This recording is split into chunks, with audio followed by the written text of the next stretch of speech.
ഇന്ന് ഞാൻ ഉണ്ടാക്കുന്നത് പൊരിച്ച പത്തിരിയാണ്. സാധാരണ നമ്മൾ പൊരിച്ച പത്തിരി ഉണ്ടാക്കുന്നത് വെള്ളം തിളപ്പിച്ച് അതിൽ അരിപ്പൊടി ഇട്ട് വാട്ടിയിട്ട് ചൂടോടുകൂടി കുഴച്ചിട്ടൊക്കെയാണ്. പക്ഷേ ഇന്ന് ഞാനിത് സാധാരണ പച്ചവെള്ളത്തിൽ കുഴച്ചിട്ടാണ് ഈ പത്തിരി ഉണ്ടാക്കുന്നത്.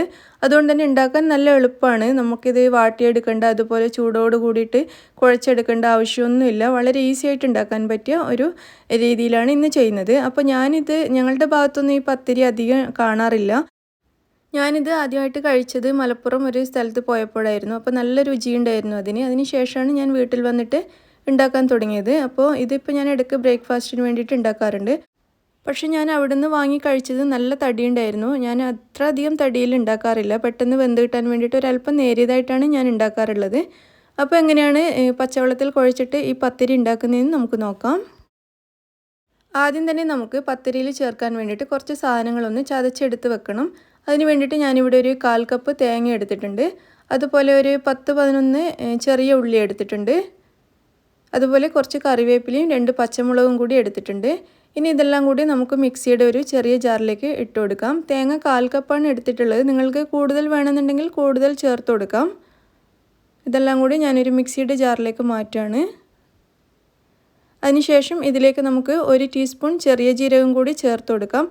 നമ്മുടെ നാട്ടിൽ നെയ്പത്തിരി ഉണ്ടാക്കുന്ന സമയത്ത് വലിയ ജീരകമാണ് ചേർക്കാറുള്ളത്. പക്ഷേ ഇതിൽ ചേർക്കുന്നത് ചെറിയ ജീരകമാണ്.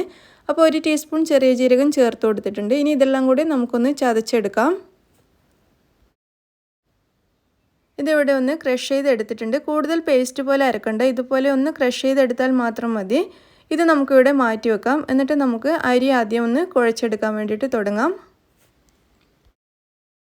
അപ്പോൾ അതിന് വേണ്ടിയിട്ട് ഒരു ബൗൾ എടുത്തിട്ടുണ്ട്. അപ്പോൾ ഞാനിവിടെ എടുക്കുന്നത് 1.5 കപ്പ് അരിപ്പൊടിയാണ്. അപ്പോൾ ഈ ഒരു അരിപ്പൊടിയാണ് ഞാനിവിടെ എടുത്തിരിക്കുന്നത്. ജന്ന എന്ന് പറഞ്ഞിട്ട്, ഇത് നമ്മുടെ കണ്ണൂർ ഭാഗത്തൊക്കെ മിക്ക കടകളിലും ഇത് കിട്ടുന്നുണ്ട്. അപ്പോൾ കണ്ണൂരിന് പുറത്ത് കിട്ടുമോ എന്ന് എനിക്കറിയില്ല. കണ്ണൂർ ഭാഗത്തൊക്കെ കുറേ കടകളിൽ ഇത് കിട്ടാറുണ്ട്.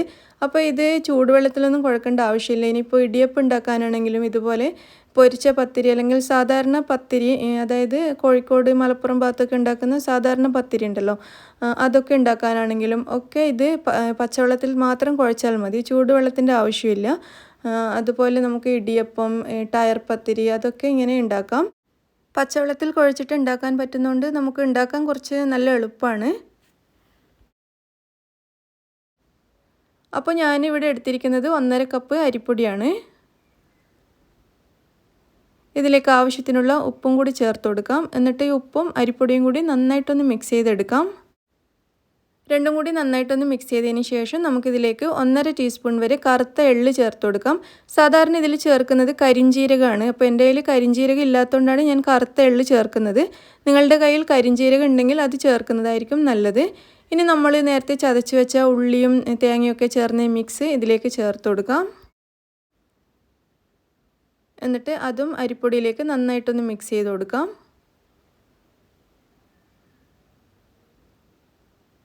നന്നായിട്ടൊന്ന് മിക്സ് ചെയ്തതിന് ശേഷം ആവശ്യത്തിന് വെള്ളം ഒഴിച്ചിട്ട് ഇത് കുഴച്ചെടുക്കാം. അപ്പോൾ ഇതിൻ്റെ പാക്കറ്റിൽ എഴുതിയിരിക്കുന്നത് 1 കപ്പ് അരിപ്പൊടിക്ക് 1.25 കപ്പ് വെള്ളം എന്നാണ്. അപ്പോൾ പക്ഷെ നമ്മളീ പൊരിച്ച പത്തിരി ഉണ്ടാക്കുന്ന സമയത്ത് കൂടുതൽ വെള്ളം ചേർക്കരുത്. ഒന്നാമത് നമ്മൾ തേങ്ങയൊക്കെ ചേർത്തുകൊണ്ട് തേങ്ങയിലും ഉള്ളിയിലൊക്കെ ഉള്ള കുറച്ച് വെള്ളം ഉണ്ടാവും. അതുകൂടാതെ നമുക്ക് ഈ പൊരിച്ച പത്തിരി ഉണ്ടാക്കുമ്പോൾ നല്ല ടൈറ്റായിട്ട് കുഴച്ചെടുക്കണം. എങ്കിൽ നമുക്ക് പരത്തിയിട്ട് കട്ട് ചെയ്തെടുക്കാൻ വേണ്ടി പറ്റുള്ളൂ. അതുകൊണ്ട് നല്ല ടൈറ്റായിട്ട് വേണം കുഴക്കാൻ വേണ്ടിയിട്ട്. അതുകൊണ്ട് അതിനനുസരിച്ചുള്ള വെള്ളം മാത്രം ചേർത്ത് കൊടുത്താൽ മതി. അത് നിങ്ങൾക്ക് വെള്ളം ചേർക്കുന്ന സമയത്ത് മനസ്സിലാവും. നല്ല ടൈറ്റായിട്ട് കുഴക്കാൻ വേണ്ടിയിട്ട് എത്രയാണ് വേണം എന്നുള്ളത് മനസ്സിലാവും. ഇനിയിപ്പോൾ കുറച്ച് ലൂസായിട്ട് പോവുകയാണെങ്കിൽ കുറച്ച് അരിപ്പൊടി ചേർത്തിട്ട് ഒന്നുകൂടി കുഴച്ചെടുത്താലും മതിയാവും. അപ്പോൾ ഞാനിതിവിടെ നല്ല സ്മൂത്തായിട്ട് നല്ല ടൈറ്റായിട്ട് കുഴച്ചെടുത്തിട്ടുണ്ട്. ഇനി കുഴച്ചെടുത്ത മാവിൽ നിന്നും നമുക്ക് ആദ്യം പകുതി എടുത്തിട്ട് നന്നായിട്ടൊന്ന് ഉരുട്ടിയെടുക്കാം. നന്നായിട്ട് ഇതുപോലെ ഒന്ന് ഉരുട്ടിയെടുക്കുക. അതിനുശേഷം നമുക്ക് കുറച്ച് അരിപ്പൊടി ഈ കൗണ്ടർ ടോപ്പിലേക്ക് വിതറി കൊടുക്കാം. അല്ലെങ്കിൽ ചപ്പാത്തി പലകയാണെങ്കിൽ അതെടുത്താലും മതിയാവും. കുറച്ച് അരിപ്പൊടി തന്നെയാണ് ചേർത്തിരിക്കുന്നത്. എന്നിട്ട് അരിപ്പൊടിയുടെ മുകളിലായിട്ട് നമ്മളിപ്പോൾ ഉരുട്ടിയെടുത്ത ഈ മാവ് വെച്ച് കൊടുക്കുക. എന്നിട്ട് ആദ്യം കൈ വെച്ചിട്ട് ഇതുപോലെ നന്നായിട്ടൊന്ന് പ്രസ് ചെയ്തെടുക്കുക. ചെറുതായിട്ടൊന്ന് പരത്തിയതിന് ശേഷം നമുക്കൊരു റോളർ ഉപയോഗിച്ചിട്ട് ഒന്നുകൂടി പരത്തിയെടുക്കാം. അപ്പോൾ ഈ സമയത്ത് ഇതിൻ്റെ വണ്ണം നിങ്ങളുടെ ഇഷ്ടത്തിനനുസരിച്ച് ചെയ്യുക. നമ്മൾ സാധാരണ പൊരിച്ച പത്തിരി നല്ല വണ്ണത്തിലാണ് ഉണ്ടാക്കുന്നത്. പക്ഷെ ഞാൻ അത്ര അധികം വണ്ണത്തിൽ ഉണ്ടാക്കുന്നില്ല. പെട്ടെന്ന് മൊരിഞ്ഞ് കിട്ടാൻ വേണ്ടിയിട്ട് ഞാൻ അധികം വണ്ണം ആക്കുന്നില്ല. ഞാൻ ഉണ്ടാക്കിയതിൻ്റെ ഡബിൾ സൈസ് ഉണ്ടാവും സാധാരണ പൊരിച്ച പത്തിരി. പക്ഷേ അതും നന്നായിട്ട് വെന്ത് കിട്ടും കേട്ടോ. നമ്മളിത് ചെറിയ തീയിൽ വെച്ചിട്ട് പൊരിച്ചെടുത്താൽ മതി. വെന്ത് കിട്ടാനൊന്നും ബുദ്ധിമുട്ടൊന്നുമില്ല. പക്ഷേ ഞാൻ അത്രയധികം വണ്ണം ആക്കിയിട്ടില്ല എന്ന് മാത്രമേ ഉള്ളൂ. ഞാൻ പറഞ്ഞില്ലേ അന്ന് ഞാൻ മലപ്പുറത്ത് വെച്ചിട്ട് കഴിച്ചിട്ടുണ്ടായിരുന്നു. അത് നല്ല വണ്ണം ഉണ്ടായിരുന്നു. പക്ഷേ എന്നാൽ നന്നായിട്ട് വെന്തിട്ടുണ്ടായിരുന്നു. അപ്പോൾ ഇനി നമുക്കിത് ഒരു ഗ്ലാസ് അല്ലെങ്കിൽ സ്റ്റീൽ പാത്രമോ മറ്റോ വെച്ചിട്ട് നമുക്ക് ഇഷ്ടമുള്ള അത്രയും വലുപ്പത്തിൽ ഇതൊന്ന് കട്ട് ചെയ്തെടുക്കാം. ഞാനിപ്പോൾ ഇതൊരു ഗ്ലാസിൻ്റെ വീതിയിലാണ് ഇത് കട്ട് ചെയ്തിരിക്കുന്നത്. ഇത് കണ്ടില്ലേ, വണ്ണമുണ്ട് എന്നാൽ അധികം വണ്ണമില്ല. സാധാരണ ഇതിൻ്റെ ഇരട്ടിയൊക്കെ ഉണ്ടാവും ഈ പൊരിച്ച പത്തിരിയുടെ വണ്ണം. ഞാനിപ്പോൾ ഒരു ഇത്രയും വണ്ണത്തിൽ മാത്രമേ ആക്കിയിട്ടുള്ളൂ. പിന്നെ നമുക്ക് വേണമെന്നുണ്ടെങ്കിൽ ഇത് ചെറിയ ചെറിയ ഉരുളയാക്കിയിട്ട് ഓരോ പത്തിരിയായിട്ട് പരത്തിയെടുക്കാം. പക്ഷേ ഇങ്ങനെ നമ്മൾ വലുതായിട്ട് പരത്തിയിട്ട് കട്ട് ചെയ്തെടുക്കുമ്പോഴാണ് ഈ ഒരു നല്ല ഷേപ്പ് കിട്ടുന്നത്. അതിന് വേണ്ടിയിട്ടാണ് ഇതുപോലെ ചെയ്യുന്നത്. അപ്പോൾ നമുക്ക് ബാക്കിയുള്ള പത്തിരിയും കൂടി ഇതുപോലെ കട്ട് ചെയ്തെടുക്കാം. കണ്ടില്ലേ, ഇങ്ങനെ കട്ട് ചെയ്തെടുക്കുന്നതുകൊണ്ട് നല്ലൊരു ഷേപ്പിൽ കിട്ടും.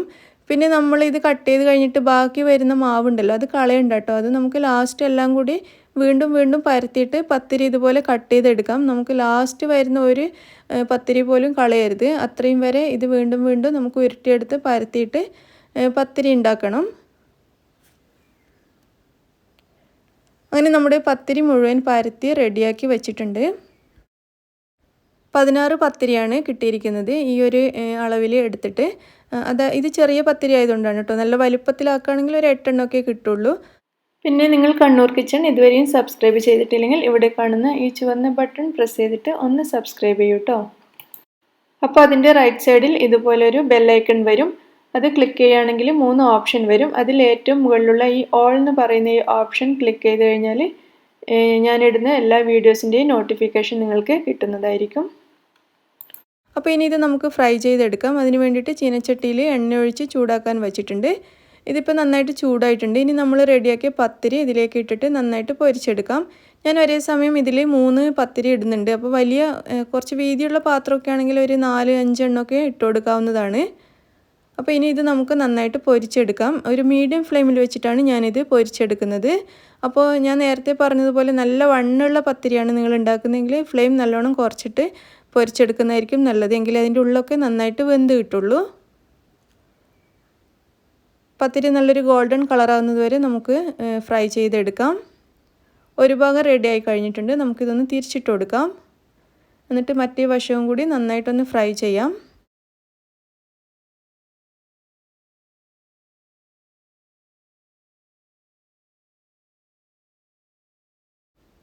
പത്തിരി നന്നായിട്ട് ഫ്രൈ ആയിട്ടുണ്ട്. ഇതിൻ്റെ 2 ഭാഗവും നന്നായിട്ട് ഫ്രൈ ആയി കഴിഞ്ഞിട്ടുണ്ട്. നല്ലൊരു ഗോൾഡൻ കളറായിട്ട് മാറിയിട്ടുണ്ട്. അപ്പോൾ ഇനി ഇത് നമുക്ക് എണ്ണയിൽ നിന്ന് മാറ്റാം. എണ്ണ മുഴുവൻ ഇതുപോലെ കളഞ്ഞതിന് ശേഷം നമുക്ക് പ്ലേറ്റിലേക്ക് മാറ്റി കൊടുക്കാം. ഈ പത്തിരി ഒട്ടും എണ്ണ കുടിക്കില്ല, അതാണ് ഇതിൻ്റെ ഒരു ഗുണം. അപ്പോൾ ഞാനിതൊരു പ്ലേറ്റിലേക്ക് മാറ്റി കൊടുക്കുകയാണ്. ഇതുപോലെ നമുക്ക് മുഴുവൻ പത്തിരിയും ഫ്രൈ ചെയ്തെടുക്കാം. അങ്ങനെ നമ്മുടെ പൊരിച്ച പത്തിരി മുഴുവനും ഞാനിവിടെ ഫ്രൈ ചെയ്ത് വച്ചിട്ടുണ്ട്. കണ്ടില്ലേ, നന്നായിട്ട് വെന്തിട്ടുണ്ട്. ഉൾഭാഗമൊക്കെ നന്നായിട്ട് വെന്തിട്ടുണ്ട്. പിന്നെ നമ്മൾ ഇതിൽ ചേർത്തിരിക്കുന്ന ചെറിയ ഉള്ളിയുടെയും ജീരകത്തിൻ്റെയും ഒക്കെ നല്ലൊരു രുചിയും ഉണ്ടാവും. ഇതിന് നല്ല ടേസ്റ്റാണ്. നമുക്ക് രാവിലെ ബ്രേക്ക്ഫാസ്റ്റിന് ഉണ്ടാക്കിയെടുക്കാൻ നല്ല എളുപ്പത്തിലുള്ള ഒരു വിഭവമാണിത്. കറി ഇല്ലെങ്കിലും നമുക്ക് കുഴപ്പമില്ല. ചൂടോട് കൂടിയിട്ട് ചായയുടെ കൂടെ കഴിക്കാൻ നല്ല രുചിയാണ് ഇതിന്. ഇനിയിപ്പോൾ ഇറച്ചിക്കറിയൊക്കെ ഉണ്ടെങ്കിൽ സൂപ്പറാണ്. പിന്നെ ഞാൻ ചിക്കൻ കറിയുടെ കൂടെയാണ് ഇത് സെർവ് ചെയ്യാൻ പോകുന്നത്. ചിക്കൻ കറി അല്ലെങ്കിൽ ബീഫ് കറിയൊക്കെ ഉണ്ടെങ്കിൽ നല്ല രുചിയാണ്. പിന്നെ നമുക്ക് ചൂടോടുകൂടി വെറുതെ തന്നെ ചായയുടെ കൂടെ കഴിക്കാനും നല്ല ടേസ്റ്റാണ്. ഇത് ഏറ്റവും അവസാനം പരത്തിയ പത്തിരി കട്ട് ചെയ്തപ്പോൾ ഉണ്ടായ ഒരു റിങ്ങാണ്. അവസാനം പരത്തിയപ്പോൾ ഒറ്റ പത്തിരി മാത്രമേ കട്ട് ചെയ്തെടുക്കാൻ പറ്റുള്ളൂ. അപ്പോൾ അതിൻ്റെ ചുറ്റിലുണ്ടായ റിങ് പോലുള്ള ഭാഗമാണിത്. അപ്പോൾ ഇത് വീണ്ടും ഞാൻ പരത്താൻ വേണ്ടിയിട്ട് നിന്നില്ല. ഇതേപോലെ തന്നെ ഒന്ന് ഫ്രൈ ചെയ്തെടുത്താണ്. കാരണം നമ്മുടെ അരിയൊന്നും ഒട്ടും വേസ്റ്റ് ആക്കരുത്. അപ്പോൾ നിങ്ങളെല്ലാവരും ഈ പൊരിച്ച പത്തിരി ഒന്ന് ട്രൈ ചെയ്ത് നോക്കൂ. പിന്നെ ഈ പച്ചവെള്ളത്തിൽ കുഴച്ചെടുക്കാനുള്ള പൊടി വേറെയും ഏതൊക്കെയോ ബ്രാൻഡ് വരുന്നുണ്ട്. സൂപ്പർ മാർക്കറ്റുകളിലൊക്കെ പോയി കഴിഞ്ഞാൽ വേറെയും കുറേ ബ്രാൻഡൊക്കെ കാണാറുണ്ട്. ഞാനത് വാങ്ങിയിട്ടുണ്ട്. പക്ഷേ ഈ ഒരു പൊടി എനിക്ക് കുറച്ചുകൂടി നല്ലതായിട്ട് തോന്നി. നല്ല പൊടിയാണ്, നന്നായിട്ട് കുഴച്ചെടുക്കാനും അതേപോലെ തന്നെ നല്ല രുചിയും ഉണ്ട്. അപ്പോൾ അതുകൊണ്ടാണ് ഞാൻ ഇതിനെപ്പറ്റി പറഞ്ഞത്. അപ്പോൾ നിങ്ങളെല്ലാവരും ഇതൊന്ന് ട്രൈ ചെയ്ത് നോക്കുക. പൊരിച്ച പത്തിരി ഇതുപോലെ പച്ചവെള്ളത്തിൽ കുഴച്ചിട്ട് ഒന്ന് ഉണ്ടാക്കി നോക്കൂ, നല്ല ടേസ്റ്റ് ഉണ്ട്. അപ്പോൾ പൊരിച്ച പത്തിരിയുടെ റെസിപ്പി മിക്ക ആൾക്കും അറിയായിരിക്കും. പക്ഷേ എൻ്റേതായ രീതിയിൽ ഞാനൊന്ന് കാണിച്ചു എന്ന് മാത്രമേ ഉള്ളൂ. അപ്പോൾ നിങ്ങളെല്ലാവരും ട്രൈ ചെയ്ത് നോക്കിയിട്ട് ഇഷ്ടമാവുകയാണെങ്കിൽ ലൈക്ക് ചെയ്യാനും ഷെയർ ചെയ്യാനും മറക്കരുത്.